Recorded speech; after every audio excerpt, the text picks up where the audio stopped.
इतिहासकार गजानन भास्कर मेहेंदळे निवर्तले। शिवाय इतिहास अभ्यासकातील गुरुतुल्य व्यक्तिमत्व हे हरपले। त्यामुळे इतिहास संशोधक गजानन मेहेंदळे यांचं निधन झालेले। वयाच्या 78व्या वर्षी त्यांनी अखेरचा श्वास घेतला। तर श्री राजा छत्रपती याचा खंड 1-2 चे लेखक इतिहासकार गजानन मेहेंदळे यांचं निधन झालेलं आहे।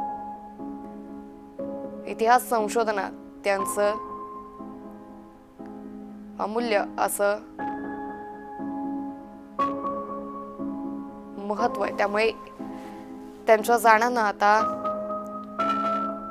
इतिहास संशोधन क्षेत्रात मोठी हळहळ व्यक्त केली जाते। शिवाय इतिहासकार अभ्यासकातील गुरुतुल्य असं व्यक्तिमत्व गजानन मेहेंदळे यांचं निधन झालेलं आहे। तर गेल्या 50 वर्षांपासून त्यांनी इतिहास संशोधनात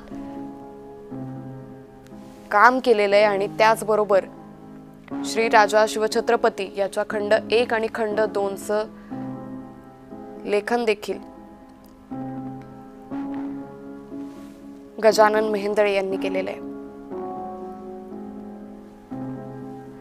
तर इतिहास संशोधक छत्रपती शिवाजी महाराजांचा इतिहास संशोधन या विषयावर गजानन मेहेंदळे यांनी सखोल ग्रंथ शोध निबंध लिहिलेत।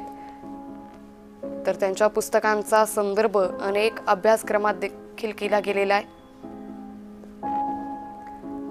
तर बुधवारी सायंकाळी हृदयविकाराच्या झटक्यानं त्यांचं निधन झालं। ते 79 वर्षांचे होते। तर त्यांचं पार्थिव अंत्यदर्शनासाठी आज सकाळी 11 वाजता भारत इतिहास संशोधक मंडळात ठेवण्यात येणार आहे।